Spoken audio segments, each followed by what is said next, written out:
And so what is the main difference between the anterior pituitary and the posterior pituitary?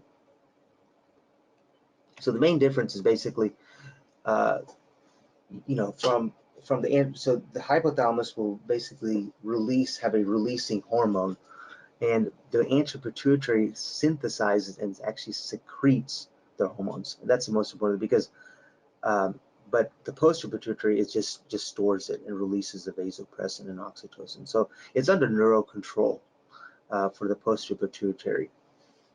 Right. So going back to the MEN syndrome. So, and then MEN, there's also a MEN2A. MEN2A is also another name. It's called Sippel syndrome, and the most common organ involved in that is the thyroid gland. And the thyroid gland is responsible for your metabolism and so many things. But one reason that's really important for that, because it actually causes something called medullary thyroid carcinoma.